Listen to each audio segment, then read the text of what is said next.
Hey guys, welcome back. Today I'm going to do something a little bit different, actually a lot different. It's something I've never done before. I'm going to discuss my thoughts on the newest Pokemon release, Pokemon Brilliant Diamond and Shining Pearl. These games came out like 3 days ago now, and I've been playing it all weekend, playing Brilliant Diamond specifically, and I have a lot of thoughts, and I want to clarify that this is not a review. This is, I would consider, more impressions. I haven't even beat the game yet. I just made it to Sunny Shore City. I beat Team Galactic and made it to Sunny Shore City, and I'm about to take on the 8th gym leader, and that's where I'm at. So I'm very close to the end of the game, but I haven't actually beat it yet. But I just wanted to sit down and talk about this game because I have a lot of thoughts, and they're not exactly positive thoughts. I will say that right off the bat that I'm not feeling too good about this game overall. So this video is going to be pretty negative, pretty critical. I welcome discussion in the comments. If you disagree with me, let me know. Feel free to have, everyone's entitled to your own opinion. Feel free to express those opinions. That's perfectly fine. And if you're enjoying the game, like, do you absolutely enjoy the game? Have fun. But this is just my opinion. These are my thoughts. So I'll start off by saying a couple of positive things that I actually do really like about this game. And the first thing I would say is obviously the hideaways in the Grand Underground. They did a really good job with improving the way that the underground works and adding in the hideaways. I think that's a cool feature, being able to get some cool Pokemon that you wouldn't normally find out in the wild. That's nice. Okay, so I will say that. I will say that the HMs being tied to your Poketch now, so you don't have to have an HM slave on your team, is pretty nice. That's a nice upgrade, quality of life feature, and we've seen that in all the recent Pokemon games. Let's Go, Sword and Shield, Sun and Moon, they all did this. So it's nothing new or innovative. They're just, updating, to modern quality of life enhancements with this game. So that's good. That stuff is good, and the soundtrack is probably my favorite thing about this game. Is, oh my god, that remastered soundtrack sounds so good. They did such a good job, and that's nothing new, right? I feel like I can't think of a Pokemon game that had a bad soundtrack. They all have really, really great soundtracks, and Sinnoh obviously is a fantastic soundtrack, the base game of Diamond, Pearl, and Platinum, and they did a really, really good job remastering it. It sounds so good. So that's probably the highest praise I can give this game. Everything else I'm about to say is pretty much negative. And I have to say that overall, if I was ranking the Pokemon remakes out of the 5 that have come out now, between Fire Red Leaf Green, Heart Gold Soul Silver, Omega Ruby Alpha Sapphire, Let's Go Pikachu and Eevee, and then Brilliant Diamond Shining Pearl, if I had to rank this one among all of those other remakes, I think this is the worst one. I really do. It's certainly the one that I'm enjoying the least. I mean, I have complaints about Omega Ruby Alpha Sapphire, and I have complaints about Let's Go, but at least I did enjoy playing through those games. I felt that nostalgia, and Let's Go is honestly like one of my favorite Pokemon games. People hated that game, but I love Let's Go, even though I did have some complaints about it. But this game is just such a slog. It feels like such a slog to get through. I mean, at least Let's Go tried some new things, right? You had the overworld Pokemon, no more random encounters, seeing those Pokemon popping out in the wild and then running up to them. And I loved shiny hunting in that game, seeing the shiny Pokemon popping up. Like, oh, that was so fun. But of course, in this game, they went back to random encounters, which is just a baffling decision. Like, why would you do that? It worked so well. Like, overworld Pokemon worked so well. They proved that they could do it in Let's Go, and then they brought it back in Sword and Shield as well. And then for this game, they regressed back to random encounters. Like, and if you're one of those people that like random encounters, I mean, cool, you do you, but like, let's be real, random encounters suck. They just suck. They're terrible. I hate random encounters. I deal with them when I'm playing older Pokemon games because it's like that was the way it was at the time. Like, the hardware was limited. You couldn't really have Pokemon roaming around. You only have so much you can do with the hardware that those games came out on. But we're dealing with the Nintendo Switch now.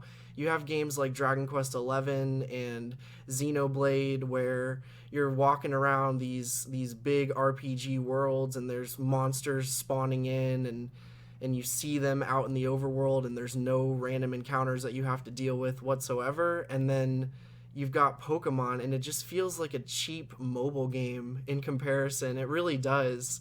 And like, even comparing it to like Sword and Shield, I have plenty of complaints about Sword and Shield. I really do. I mean, Sword and Shield's not perfect by any means, but despite those complaints, I still would say I enjoyed my time with Sword and Shield way more than I'm enjoying my time with Brilliant Diamond. Like, at least Sword and Shield tried some new things. At least they experimented and they tried to do some new stuff. They didn't go far enough, in my opinion, but they tried, and I liked the new features and a lot of like really good quality of life improvements that they added into Sword and Shield. I love that stuff. And with this, it's like nothing is new, nothing is innovative. They literally just took the base Diamond and Pearl back the way it was back in 2006 or 2007, whatever it was, and just remade it and did nothing to improve it except for a few little things here and there. But another huge complaint that I have, kind of in the same vein, talking about, missing features, where's the platinum stuff? Like, why? I don't understand why all the platinum stuff was just completely axed. Like, I understand this is a remake of Diamond and Pearl, but they could have still marketed the game as Diamond and Pearl remakes, but still added in some of that platinum content. I mean, all the other remakes had the extra content. You look at Heart Gold, Soul Silver, that had all the crystal stuff, the stuff with Suicune and the crystal content was there, and then plus they added a whole bunch of other stuff too.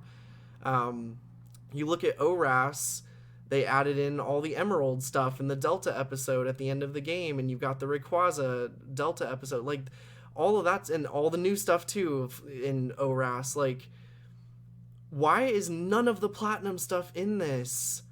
Like, just little stuff like, going into a Pokemon Center and seeing the little trainers in there that want to battle you. Like, I know that's such a minor little thing, but I love that in Platinum. I love going in and battling the trainers in the Pokemon Center, and that's just not there. The extra interactions that you have with Cyrus, those aren't there. I remember getting to Celestic Town, and you go to that little cave with the ruins in Celestic Town, and I was like fully expecting to battle Cyrus right there because I specifically remember that happening in Platinum.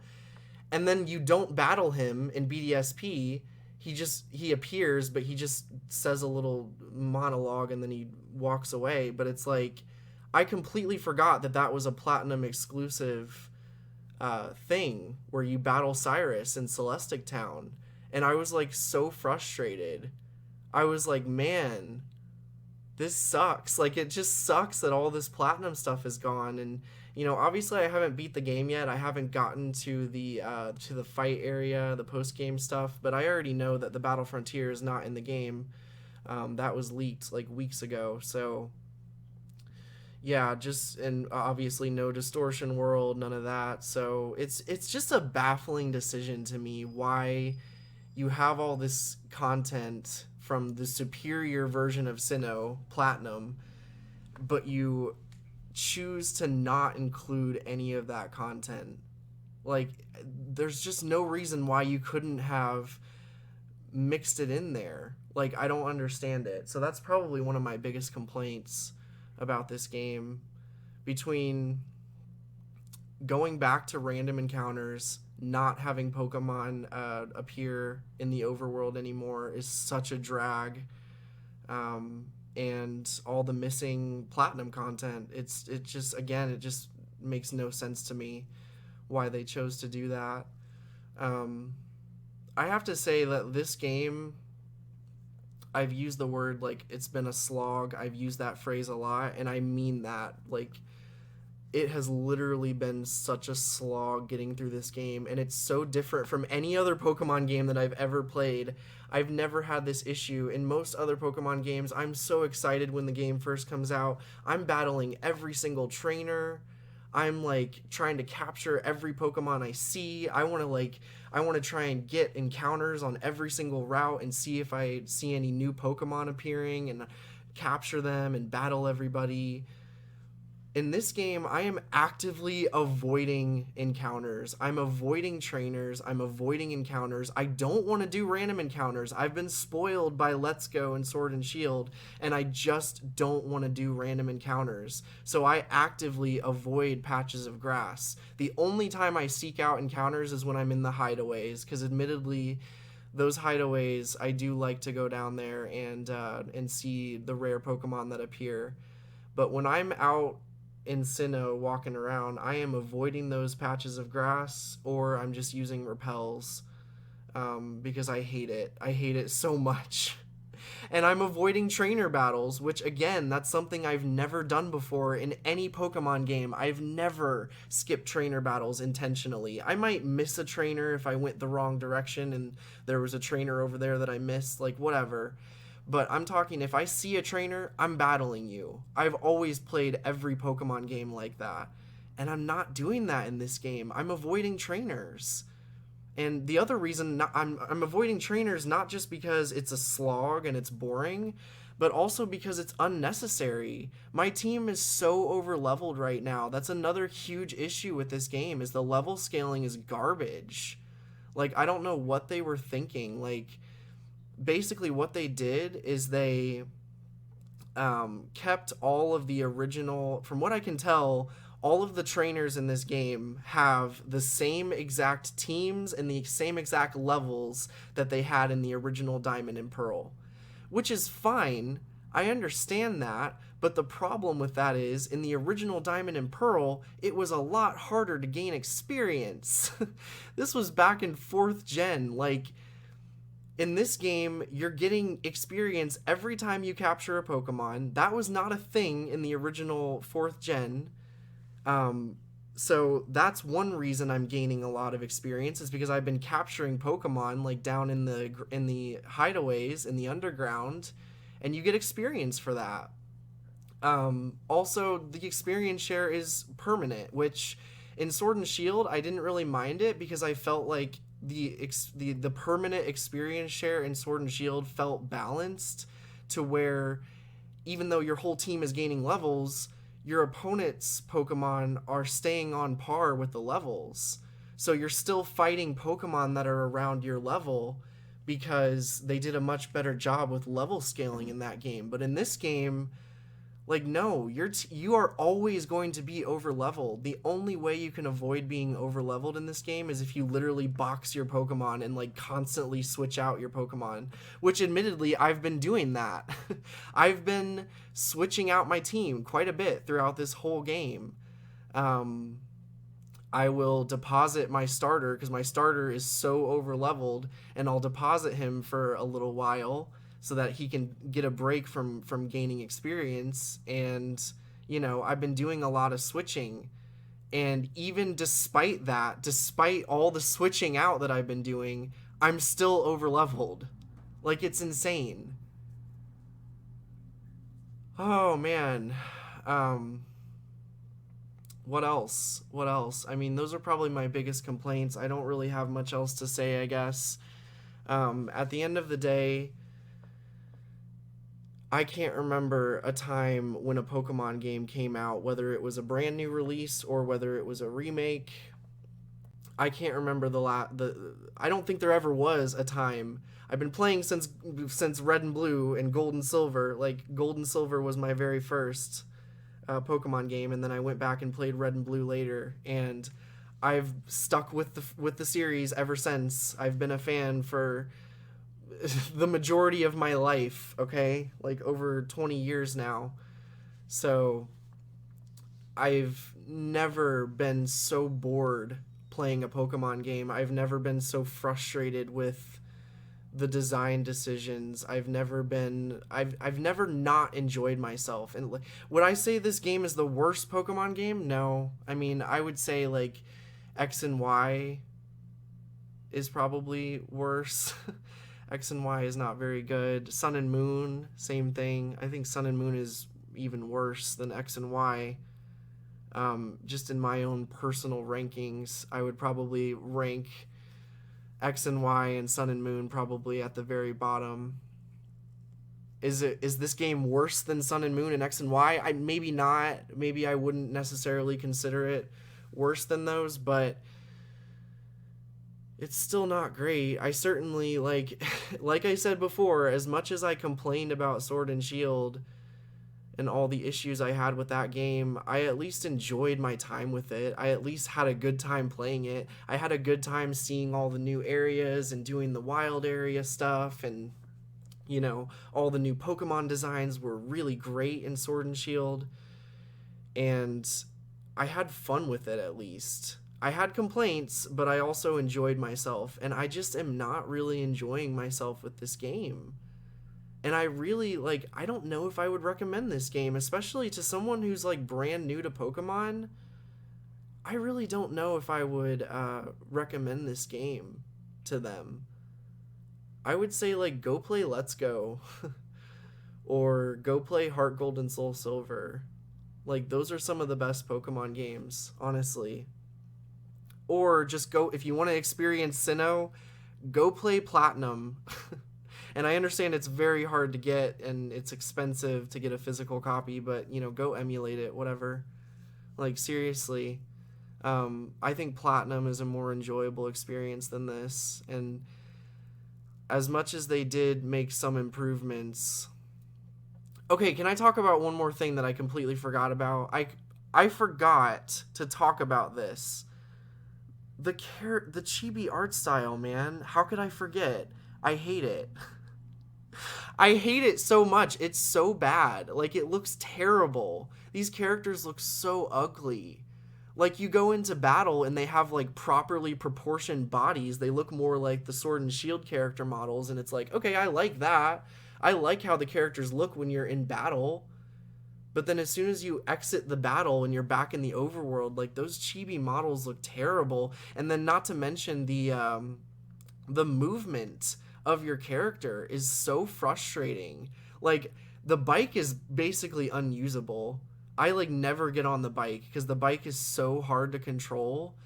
But even just, like, walking, just your basic walking is so frustrating because I'm not a game developer, but from what I understand, from what I can tell, it seems like what the developers did is they made the world, the buildings, the trees, everything, they built it on a grid, but they made it so that your character is not moving on a grid. Your character can move in the full three-dimensional, like 360-degree movement, but you're in a grid-based world. So because of that, you're constantly bumping into things. I'm constantly bumping into walls and, like, getting through, like, tight spaces, getting through, like, tight little corridors is so annoying because my character is moving in a fully three-dimensional movement, but I'm in a grid. You know what I mean? Like, it's kind of hard to explain. You have to play it to really understand what I mean by that, but yeah, constantly bumping into things, like if you're trying to go into the Pokemon Center or go into a door of a house or something, you're like bumping into it, and you have to get it like just right in order to get in there. Oh my god, I hate the way that the characters move. And then, not to mention, when you're in a cutscene, when Barry runs up to you or Cynthia runs up to you and says something, and they're walking in a grid. Like, I know that Sword and Shield did the same thing, and Let's Go did the same thing where they would walk in a grid, but it's like, it's so ugly. Like, it doesn't. I'm not gonna excuse it. Just because they did it in the previous games doesn't mean that it's fine here. Like, it just looks bad. It looks bad, and it looks cheap, and it looks like a mobile game. Like, at the end of the day, yeah, it's ugly. It's really ugly. So, and as my final thought here, what I'll say is, having Ilka develop this game, I think in some ways it was a smart move, right? Because Game Freak is given more time to focus on a big project like Legends Arceus, for example, and hopefully they'll have more time to focus on Generation 9 whenever we get that. And that's great. I appreciate that. I think it's a good idea to outsource these remakes and these side games to a different company and allow some other people to work on some of these games, because that way Game Freak can put more time and effort into the big games, the big projects. But why Ilka? Why did they pick Ilka? Like, I don't understand. I've looked, I've done a little bit of research, and I might not have the facts completely right here, so correct me if I'm wrong. Let me know down in the comments. But from the research I've done, Ilka has never actually like produced their own game, like their own full-fledged game. They've never done it. They've helped out on some other games. They helped out with Pokemon Home on the Switch, which is not a game. That is an application. It's a Switch application. It's not a game. And they also helped out with, I think, Dragon Quest 11, and they helped out with Nier Automata. They did like some of the artwork, I guess. They didn't actually develop the game. They just provided they provided some assistance with doing some of the artwork, from what I understand. Maybe I'm wrong, but from the research I did, that's literally all they have in their portfolio, is the artwork that they did for Nier Automata and Dragon Quest 11, and then I think there was like one other game that they helped out on too. But other than that, they've never even made their own like fully fledged game. This was like their debut release, BDSP. And it's like, why did you go with them? Because like clearly they don't know what they're doing. I mean, the game is at least functional, right? It's not like a broken, buggy mess, so I can at least give them credit for putting out a game. You know, a lot of games these days, don't even get me started on like Cyberpunk and Grand Theft Auto, the recent Grand Theft Auto trilogy that came out. Like, a lot of games are coming out broken and buggy, and they're just an absolute mess. And at the very least, I can credit Ilka and say, okay, at least this game isn't like a buggy, broken mess. But it still is just such a bland, boring slog of a game, and it just feels so uninspired and just so tired. The game makes me tired playing it. Like, I don't know. I just don't understand why they chose Ilka when there's so many other talented developers they could have gone with. I don't know. But I've ranted enough at this point. This video, I don't even know how long this video is, but I'm gonna stop now. Let me know what you guys think. If you completely disagree with me, let me know. If you think I'm crazy, let me know. If you're having a good time with the game, do that. Enjoy yourself. I am not trying to take that away from you. You are free to have a good time with the game. And admittedly, there have been some enjoyable moments in this game. As critical as I've been in this video, there have been some moments where it's like, okay, that's cute. Like, that's a cute little thing. It, you know, that sense of nostalgia. I'll say again, the soundtrack is phenomenal. I love the soundtrack. I'm gonna be listening to that soundtrack now, like in my playlist, because it's just so good. But unfortunately, in this case, the good just does not outweigh the bad. So, anyways, that's what I have to say. That's my thoughts. Let me know what you guys think, and let me know if you want me to do more videos like this. I mean, I don't know. This was kind of off the cuff, and you know, obviously I didn't even appear on camera because I was just I just wanted to get my thoughts out there and not have to like do a bunch of editing. So, anyways, I'm gonna get off here. Thanks for watching. Thanks for listening, and talk to you guys soon. Bye.